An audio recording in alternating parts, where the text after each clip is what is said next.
இப்போல்லாம் அழுதாதான் சார் காட்டுறாங்க அப்படின்னுச்சு. நான் மிரண்டு போயிட்டேன்.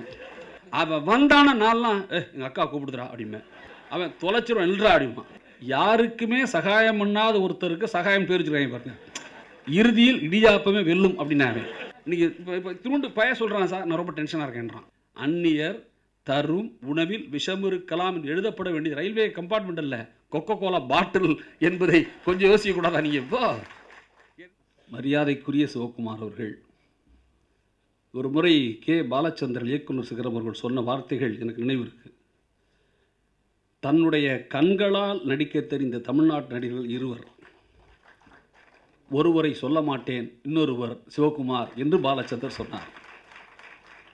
எனக்கு இன்னொரு பெரிய மகிழ்ச்சி என்னன்னா, தான் மட்டும் சிறந்த நடிகராக இருந்துவிட்டு போகாமல் தனக்கு பிறகு 2 நல்ல வாரிசுகளை உருவாக்கி அவர்களையும் இந்த கலை உலகுக்கு தந்தது ஆகப்பெரிய சிறப்பு என்று நான் நினைக்கிறேன். நான் மிக மிக மிக மிக மதிக்கிற எழுத்தாளர் வண்ணநிலவன். எனக்கு அவரை பார்த்த உடனே எனக்கு அவ்வளோ மகிழ்ச்சியாக இருக்கிறது வண்ணநிலவனை பார்ப்பதற்கு. உங்களுக்கு என்னென்னு புரியுது?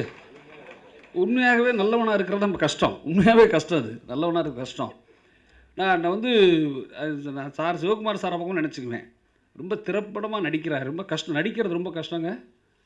நீங்கள் இந்த ஒரு டிவியில் ஒன்று வருதில்ல, கொஞ்சம் நடிஞ்ச பாஸ் அப்படின்னு நிகழ்ச்சி வருதில்ல, அதை பார்த்தா தெரியும் நடிக்கிறதில்ல கஷ்டம்னு. நான் என் பார்வையில் உண்மையாக இருப்பது எளிது, நடிப்பது தான் கஷ்டம். ஏன்னா உண்மைங்கிறது எளிமையானது, இருப்பது ரொம்ப ரொம்ப எளிதாக இருக்கும். காலம் இருக்குது, அது நாங்கள்லாம் காலேஜில் படித்த காலம் அது. ஆமாம், அப்போல்லாம் வந்து கையில் வந்து மேத்தாவோட கண்ணீர் புகழ் இருந்தால் தான் நம்ம தமிழ் தெரிஞ்சவனே ஒத்துப்பாங்க. அப்படி ஒரு காலம், மேத்தா கோலோச்சிய காலம் அந்த காலம். உண்மையாகவே சொல்கிறேன். அவர் இப்போ ராசிபுரம் காலேஜில் பணி செய்தார் நினைக்கிறேன். இப்போது அவர் பேராசிரியர், நாங்கள்லாம் மாணவர்கள் படிச்சுட்டு இருக்கிறோம். பேர் சொன்ன மாதிரி இப்பவும் அப்படி தான் இருக்கா நாடு. காந்தி கொடுத்த பாத்திரம் நம்ம கையில் பிச்சை பாத்திரம் இருக்கா அப்படின்னு யோசிச்சு பார்த்தேன் நானும். இப்போ எனக்கு ஒரு சமீபத்தில் நான் வாழ்க்கை அனுபவம் ஒன்று. நமது ஐஏஎஸ் அதிகாரி சகாயம் குரு ஒரு கல்யாணத்துக்கு வந்திருந்தார். சகாயம் உங்களுக்கு தெரியுதுல்ல உங்களுக்கு? ஆமாம், சில பேருக்கு பேரே வினோதம் அமைஞ்சு போகுது. அவர் பேர் சகாயம். சகாயம்னு என்ன அர்த்தம்? ஃபேவர்னு அர்த்தம். யாருக்குமே சகாயம் பண்ணாத ஒருத்தருக்கு சகாயம் பேர் வச்சுருக்காங்க பாருங்க. அது ரொம்ப அழகு இல்லை உங்களுக்கு, இல்லையா? அவர் அப்படிப்பட்டவர் வந்திருக்கார் கல்யாணத்துக்கு. இது காந்தி விஷயத்தில் நிறுவனமாக வந்திருக்காரு. கல்யாணத்தில் கொஞ்சம் நேரம் கழித்து அவர் வந்தோடனே என்கிட்ட வந்து உட்காந்துக்கிட்டாரு. எனக்கு கொஞ்சம் தெரியும் அவரை. வந்து போலீஸ் எஸ்கார்ட்லாம், போலீஸ் துப்பாக்கியெல்லாம் கொடுத்து, செல்ஃபோன் அவங்களுக்கு கொடுத்துட்டு பேசிகிட்டு இருந்தார். கல்யாணத்தில் சின்ன பரபரப்பாக சகாயம் வந்துருக்கு. அப்படி தகவல் போயிடுச்சு. போனவுடனே நிறைய பேர் சுற்றிக்கிட்டாங்க சகாயத்தை. வந்து பல பேர் என்ன செஞ்சாங்க, சகாயத்திட்ட பார்த்துட்டு, சார் உங்களை பார்த்ததே ரொம்ப சந்தோஷம் சார் அப்படின்னு நான் விட்டேன். அவரும் கை கொடுத்தார். இன்னும் கொஞ்சம் நேரம் ஆச்சு. சார் நீங்களா சார் வந்துருக்கீங்க, சா உங்களை பார்க்குறேண்ணா சார் அப்படின்னு கை கொடுத்தாரு. இன்னொருத்தர் இருந்தார், சார் உங்களை நான் பார்த்தேன்னு சொன்ன பையன் சந்தோஷப்படுவான் சார் கை கொடுத்தாரு. என்ன கூட சிரிப்பு வந்துடுச்சு எனக்கு. நான் சிரிச்சிட்டேன். சார் ஏன் சார் சிரிக்கிறீங்கன்னாரு. நீ முதல்ல கையை கொடுத்து முடிங்க, நான் அப்புறம் சொல்கிறேன் அப்படின்னேன். இல்லை சொல்லுங்க அப்படின்னா. நான் சொன்னேன், இப்போ என்ன தெரியுமா சார் பிரச்சனை என்னன்னாரு. இப்போ எல்லாருக்கும் நேர்மையை பார்க்க பிடிக்குது, எவனுக்கு இருக்க பிடிக்கல, அதான் இப்போ பிரச்சனை அப்படின்னேன். பாரதிதாசன் மேலே பெரிய ஈடுபாடு எங்களுக்கெல்லாம். ஆனால் ஒரு கட்டத்தில் தமிழ்நாட்டில் என்ன நடந்து போச்சுன்னா, பாரதிதாசன் மாதிரியே ரொம்ப பேர் எழுத ஆரம்பிச்சிட்டாங்க. நமக்கு என்ன தோணி போச்சுன்னா, பாரதிதாசனே போதுமே, எதுக்கு இந்த மாதிரிகள் என்று கவலை வந்துச்சு. மரபு கவிதை மேலே சலிப்பு வந்துச்சு. உண்மையாக சலிப்பு வந்தபோது, யாராவது ஒருத்தன் வரமாட்டானா ஐயா, இந்த புலவஞ்சல் டைம் எவனுமே காப்பாற்ற மாட்டானா என்று ஏங்கிய நான்லாம் வந்து சயின்ஸ் படித்தவன், யாராவது காப்பாற்ற மாட்டாங்களா என்று கவலைப்பட்ட போது பாரதியின் ஆசீர்வாதத்தில் கிடைத்தவர் கவிஞர் நமக்கு மேத்தா. மறந்துடாதீங்க. ஒரு எம்பிபிஎஸ் படிக்க வைக்கிறியா, உன் பையனை டாக்டர் ஆகிடலாம். இன்ஜினியரிங் காலேஜ் ஈஸியாக இடம் கிடைக்கும், இன்ஜினியர் ஆகிடலாம். தைரியம் இருந்தால் லா காலேஜில் சேர்க்கலாம், வக்கீல் ஆகிடலாம். இலக்கியம் படித்தா தான் மனுஷனாகலாம். ஜாதி பற்றி போகிற போக்கில் சொல்கிறார். மேத்தாவை பற்றி விமர்சனமே ஒன்று உண்டு. மேத்தா அளவுக்கு அதிகமாக கோவப்படுறார் கவிதையில், ரொம்ப சமூகம் சார்ந்து யோசிக்கிறார் மேத்தா என்ற குற்றச்சாட்டு ஒரு காலத்தில் மீது உண்டு. உண்மையாகவே உண்டு, ஒரு மேலே உண்டு. இன்னும் கொஞ்சம் கவிதையை சாஃப்டாக எழுதலாமே, மேத்தா ஏன் இவ்வளோ கோவப்படுறான்னு பேசியவர் உண்டு. ஆனால் மேத்தாவின் கோபத்தில் நியாயம் இருக்குது பாருங்க. இப்போ கண்கள் காதலின் கட்டில் என்றால், கண்கள் காதலின் கட்டில் என்றால் சாதி காதலின் சமாதியாகும் என்று மேத்தா சொன்னது. இளவரசன் கோகுல்ராய் செய்தியை படிக்கிற போது யாராவது மேத்தா பொய் சொன்னார் என்று சொல்ல முடியுமா என்று நீங்கள் யோசிச்சு பாருங்க. இப்போ 6 வழிச்சாலை ஜனனம், ஏகப்பட்ட வாகனங்கள் பயணம், நாம் அது பயணம். ஆனால் வாகனங்களில் வசனம், மரம் நெடுங்கள் மழை பெறுவோம்.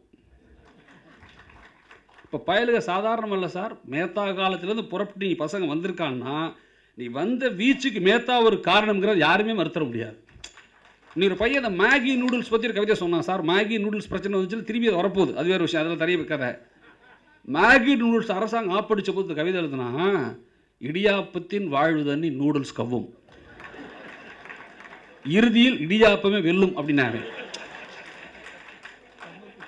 அப்போ இப்படி யோசிக்க வைக்கிறதுக்கு ஒரு முன்னோடி ஒருத்தர் வேணும்ல. அந்த முன்னோடி மேத்தா. அதனால தான் அவருக்கு பரிசு வந்து பாராட்டுறோம்.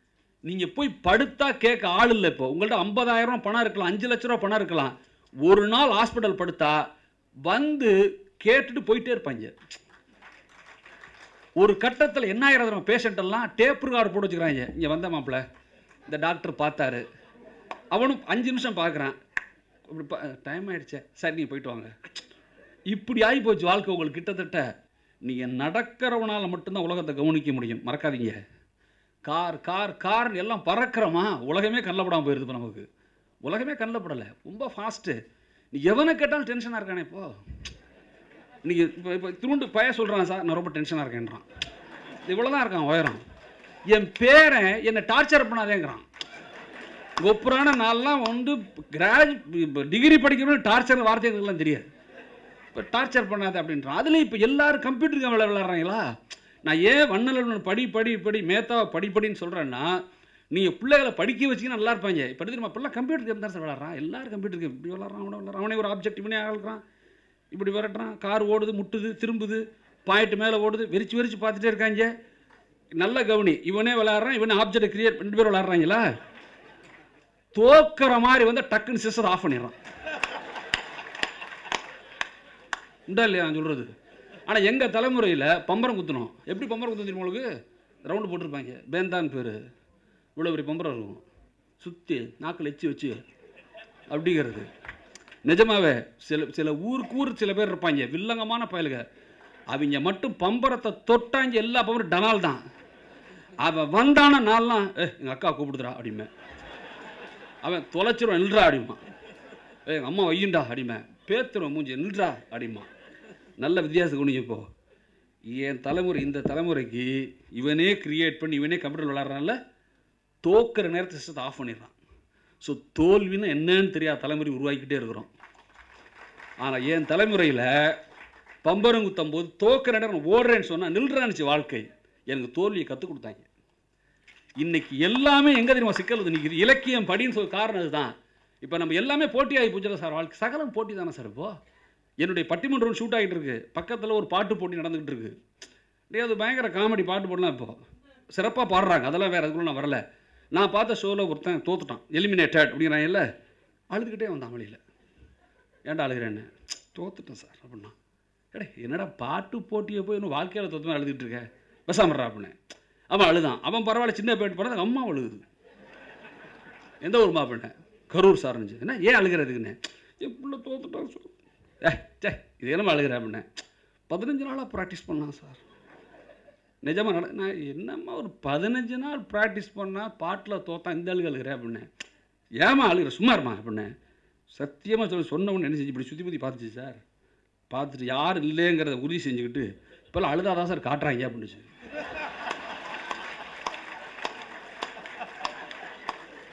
நான் மிரண்டு போயிட்டேன், உண்மையாக மிரண்டு போயிட்டேன். ஐயா இப்போ ஏவிஎம் சரவணெலாம் உட்காந்துருக்காங்க, ஒரு எடுத்த படங்கள் ஆரம்பத்தில் விடுங்க. ஐயா எஸ்பி முத்துராமன் இருக்கார், எப்படி இருக்கும்?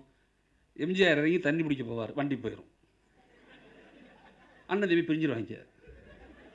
அப்புறம் எம்ஜிஆர் வருவார், அவருக்கு வரும், சினிமா ஓடும், சக்கரமெல்லாம் சுத்தணும்னு ஒரு ஃபேமிலி சாங் பாடி ஒன்று சேர்ந்துருப்பாங்க. அப்போ சினிமால் உண்டாலே நான் சொல்கிறது.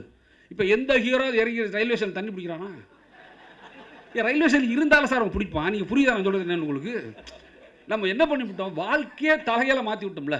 நீங்கள் யோசிச்சு பாருங்கள். இப்போ எப்படி ட்ரெயினில் பேசிகிட்டு இருந்தோம், சந்தோஷமாக பேசுவோம்ல. கொஞ்சம் பால் குடிங்களேன், இல்லை தம்பி இப்போ தான் குடித்தான், ஐ நீ சாப்பிட ஐ அப்படிமோ, இல்லை சார் இப்போ தான் தம்பி சாப்பிட்டாமா. இப்போ எவனாவது சாப்பிடுன்னு சொல்கிறானா பாருங்க ட்ரெயினில், நீங்கள் விட பிஸ்கெட்டை லேசாக பிரிங்க, எல்லாரும் இந்த பக்கம் பார்ப்பாங்க. அவள் எழுதி போட்டிருக்கான் அந்நியர் திரு உணவில் விஷம் இருக்கலாம்னு. எனக்கு என்ன பயமாக இருக்குன்னா, ரயில்வே ஸ்டேஷன் நுழைஞ்சாலும் தடவுறாங்க. இப்போ ஒரு தீவிரவாதியை பிடிக்கிறதா நினச்சி ஊரில் இருக்க எல்லாரும் தீவிரவாதியை மாற்றி விட்டுருக்காங்க. யாரை எவனு நம்புறது இல்லை. இப்போ யார் நம்ப முடியுது உங்களால்? அந்நியர் உணவில் விஷம் இருக்கலாம் எழுதி வச்சிருக்கிறான். நான் தான் சொன்ன ஒரு கூட்டத்தில், ஏன்னா இது ஏன்டா இங்கே எழுதிருக்கீங்க ட்ரெயினில்? அந்நியர் தரும் உணவில் விஷம் இருக்கலாம் என்று எழுதப்பட வேண்டியது ரயில்வே கம்பார்ட்மெண்ட் இல்லை, கொக்கோ கோலா பாட்டில் என்பதை கொஞ்சம் யோசிக்கக்கூடாதா நீங்கள்? இப்போ முதல் முறையாக நம்மள்ட்ட தப்பான அபிப்பிராயம் நிறையா இருக்கும். ஏழைன்னா பொய் சொல்லுவான், ஏழைன்னா திருடுவான், ஏழைன்னா கெட்டவன் நினச்சிக்கிட்டே இருக்கீங்களா பல பேர். எனக்கு தெரிஞ்சு தமிழ் சினிமாவில் சமீபத்தில் காக்கா முட்டை தான் அதை உடைத்தது. நான் விளையாட்டு சொல்லலை. காக்கா முட்டை சினிமாவில் வசனம் வைப்பான் அந்த பையன், புது இயக்குனர். 2 பசங்க போய் முட்டை எடுப்பாங்க காக்கா முட்டையை. அதில் 3 முட்டை இருக்கும். இவன் காப்பான் சின்ன காக்கா முட்டை, நீ ஒன்று வச்சுக்கடா அப்படிமா. பெரியவன் அவனுக்கு எடுத்துக்குவான், இல்லை அந்த 3வது முட்டைடா அப்படிமா, அது காக்கா வச்சுக்கிடுண்டா அப்படிமா. என்ன நீங்கள் புரிஞ்சுக்கணுன்னா, இந்த மித்தை உடைக்கிறது இருக்குல்ல, ஏழைன்னா பொய் சொல்லுவான், ஏழைன்னா திருடுவான். நீங்கள் பல கவிஞர் அப்படி கவிதை எழுதிட்டான், ஏழை எப்படி உண்மையாக இருப்பான் அப்படின்ட்டு. ஒரு பக்கம் மேத்தா, ஒரு பக்கம் வண்ணநலவன். மேத்தா படித்தால் ஒரு அருவியில் குளித்த மாதிரி இருக்கும் பழனி பாரதி. சட சட சடன் தண்ணி விழுகும், சுகமாக இருக்கும். ஒரு அருவி குளியல். அருவி குளியலில் ஒரு எக்ஸைட்மெண்ட் இருக்கும், சின்ன பயம் இருக்கும். கல் விழுந்துட்டா சரி இத்தனை பேர் குளிக்கிறாங்க, நம்ம மேலே பட்டுவோம் விழுந்துடும் விடு. நம்ம எப்பவுமே அப்படி தானே பழகி இருக்கிறோம். என்ன கரண்ட் கட்டுறான் ஒன்றே செய்யும், அடுத்த வீட்டில் இருக்கான்னு பார்க்க சொல்லுவாங்க. அது ஒன்றும் இல்லை, அங்கே இல்லைன்னா சரி விட, அவனுக்கும் இல்லை நமக்கும் இல்லை, விட்றா பிரச்சனை அப்படிங்கிற மாதிரி. அறிவியல் ஒரு சின்ன எக்ஸைட்மெண்ட் இருக்கும். கல் விழுந்துட்டா என்ன பண்ணுறது அப்படின்னு, ஆனால் சந்தோஷமாக இருக்கும்ல. அது மாதிரி மேத்தாவின் கவிதை. நான் கவிதைகளை நிறைய சொல்லலாம் மேத்தாவுக்கு, ஆனால் வண்ணல் எழுத்து வேறுபட்டது. வண்ணல் அவங்களோட எழுத்து எனக்கு எப்படி இருக்கும்னா, இப்போ எங்கள் வீட்டு தோட்டத்தில் எங்கள் ஊரில் ஒரு ஒரு பெரிய சிமெண்ட் தொட்டி உண்டு. அதில் மோட்ரு பம்புலேயும் தண்ணி வரும். ஆமாம், அப்போல்லாம் கரண்ட் எப்போ பார்த்தாலும் வந்த நேரம் தண்ணி வரும். நாங்கள் மோட்டரை போட்டுவிட்டு சில நேரம் தலை குளிப்பிச்சு தலையை காட்டி நிற்போம். சில நேரம் மோட்ரு தம்மாட்டு தொட்டியில் கொட்டும், தண்ணிக்குள்ளே முழுகி நாங்கள் பாட்டு உட்காந்துருப்போம். மணிக்கணக்காக குளிப்போம். அது ஒரு அந்த அந்த குளிர்ச்சி, இது நம்ம இடங்கிற சந்தோஷம், அந்த குளியல் அப்படி ஒரு பரவசமாக இருக்கும். அது மாதிரி எழுத்து வண்ணனுடைய எழுத்து இல்லை. நீங்கள் இப்படி 2 எழுத்துக்களை கொண்டு வந்து சேர்த்து 2 பேருக்கும் பாராட்டி, இவ்வளோ மக்களை கூட்டி, இவ்வளோ பரிசு, இவ்வளோ பெரியவங்களை மேடையில் வச்சு, உண்மையாகவே நெல்லை ஜெயந்தாவை மனதார நெஞ்சார தமிழர்கள் வாழ்வை நான் பாராட்டுகிறேன். பாராட்டும் போது யார் மொழியில் பாராட்டினா சரியாக இருக்கும்? வாலியின் மொழியிலே பாராட்டிடலாம்ல. என்ன சொன்னார் வாலி?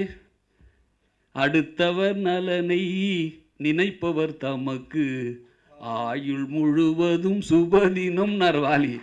அடுத்தவர் நலனை நினைப்பவர் தமக்கு ஆயுள் முழுவதும் சுபதினம் என்று சொன்ன வாலி அவர்களின் வார்த்தைகளால் எங்கள் மண்ணின் மைந்தர் நம் வரதராஜன் அவர்கள் மிக மிக பொருத்தமான வார்த்தைகளால் சொன்னார் ஜெயந்தாவரை பற்றி. கவிஞர் மேத்தா அவர்களுக்கும் வண்ணலனுவனுக்கும் என்னுடைய நெஞ்சார்ந்த வணக்கங்களை சொல்லி நான் விடைபெறுகிறேன். வாய்ப்புக்கு